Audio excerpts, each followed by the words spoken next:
We're often asked the question, what do you dive and why? Or, what would you buy if money was no object? We pride ourselves on only selling dive gear that would use ourselves, and we strive to only sell the best. So we decided that we'd create an ultimate package developed by the Global Dive team. This team is made up of many years of experience both here in New Zealand and also overseas, as well as many years of servicing and maintaining gear. So we've asked each team member to choose one regulator set, one SPG, one BCD and one computer. Then we're going to come together and discuss these individual choices and agree on our Global Dive team recommendation set. So we'll start in the top left corner with you, Dave, if you can give us an introduction. Okay, so I'm Dave and I've been diving for about 20 years. I dive open circuit and rebreather, and I've been working as an instructor at Global for about the last 3 years. So over to you, Sam. Hey. So I'm a new, instructor. I'm working at Global Dive as an instructor there and partly in the shop, and I've been diving for roughly about 7-8 years. And Anna? I've been diving since the mid-90s. I've been teaching since the early 2000s and working at Global for the last 10 or so years.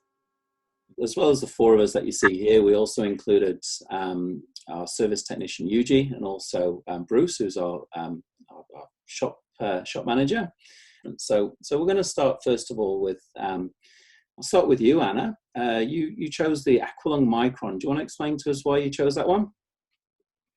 I chose the Micron as a travel regulator and as a singles regulator. If you're looking for something that's lightweight but still has all the performance, that definitely hits the mark. I used the Micron professionally for about 3 years. Never failed. It was just a very, very good high performing regulator.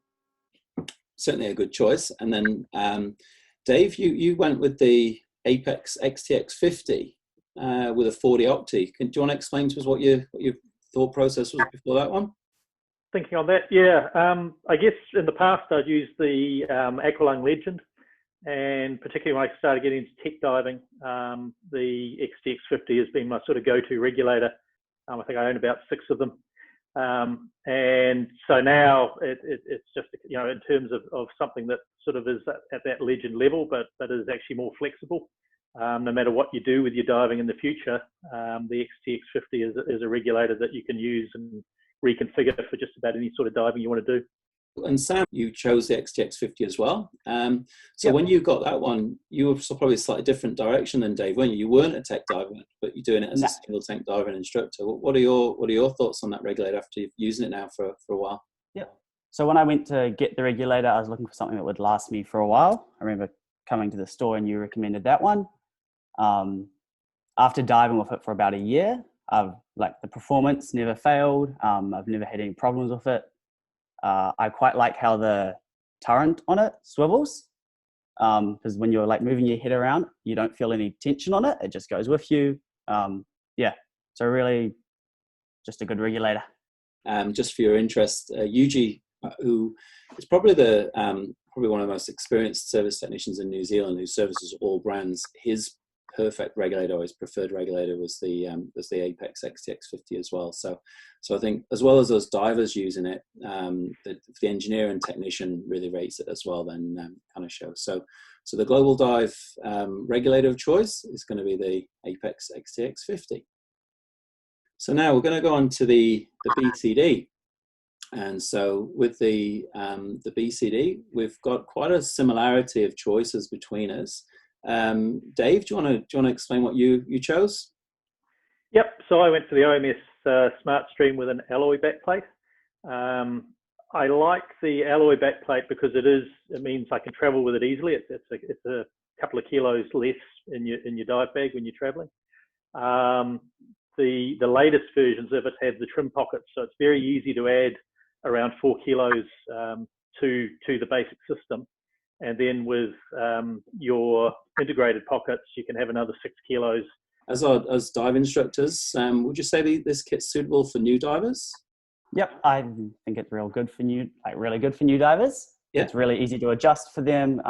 As you can see when you're teaching open water students, they can get the hang of it pretty easily and understand how it all works and clips together. And it's just going to be better for them when they start diving on their own and there isn't an instructor around and they're diving with a buddy. that if they were to get that BCD, it's going to be really easy to use. They understand how everything works, and if they had to change something on it, nice and easy to change. I think we have a unanimous winner here, the OMS SmartStream, with personal preference on whether it's aluminium or steel. And then, of course, there's the colors as well, which we're not going to get into just now. Okay, easy. So we'll move on next to the SPG.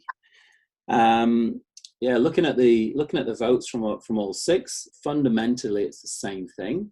So Sam, do you want to explain what you went for? Yep. So I chose the Apex SPG with the compass combo.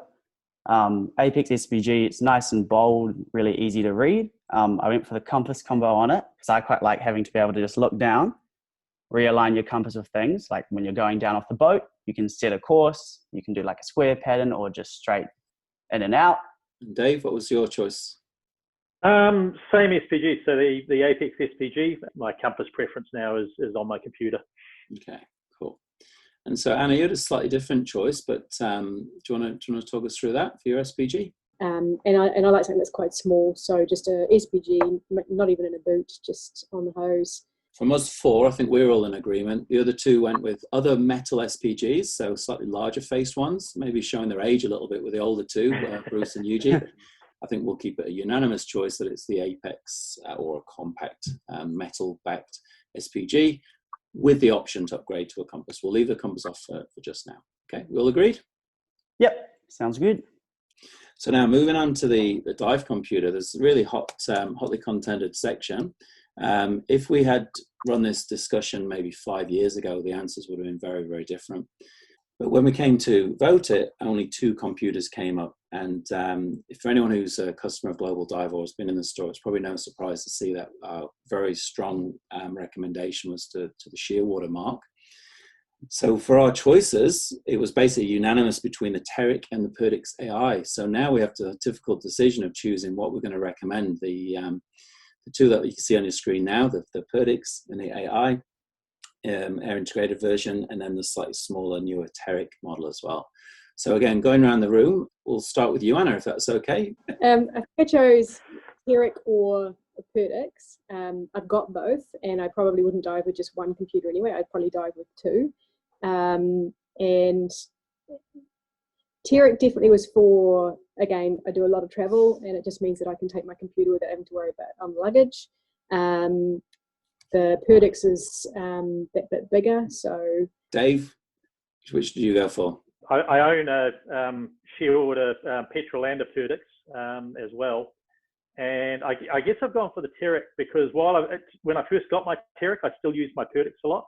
But I've actually found that my Perdix now sits in my bag a lot as a spare when I'm away for a weekend or something. But yeah, my first choice is the Teric. And I think one thing for me, I do need reading glasses nowadays, and I have gauge readers in my mouth. Some people say, oh, it looks very small, but I have no problem at all reading it, in spite of my eyes letting me down sometimes. So Teric for me. Okay, Teric for you. Okay, and then Sam? Yeah, so I chose the Teric as well. I like it that it's nice and compact, it's small. Since it's like you can wear it around as a watch, you don't really forget about it as well when you're going out. Like I've never had that moment where like, oh, I've left my Teric at home, just because it's pretty much always on my wrist. And I quite like how you can change the like light settings on it and customize it, which is quite cool. The light settings as well, just because you can save some power when you're not using it. The other guys voted Perdix. I've gone for Teric as well. So for this recommended set, I think we're going to go with the Teric. One thing that both have in common is they both have air integration. And so when asked about the SPG, it was pretty much unanimous where the answer was also with a transmitter. So yeah, so for the computer, we're going to go with a Shearwater Teric with wireless transmitter. What we might do in the future is do the same video but for different disciplines of diving. So for instance, travel. And then also a tech focus system for twins and also side mount as well. And so for that, we'll probably bring in a guest speaker. We're currently filming this in April, so we're currently in lockdown. Hopefully by the time you watch this, we're out of it and we're out diving with you. But until then, we'll see you next time.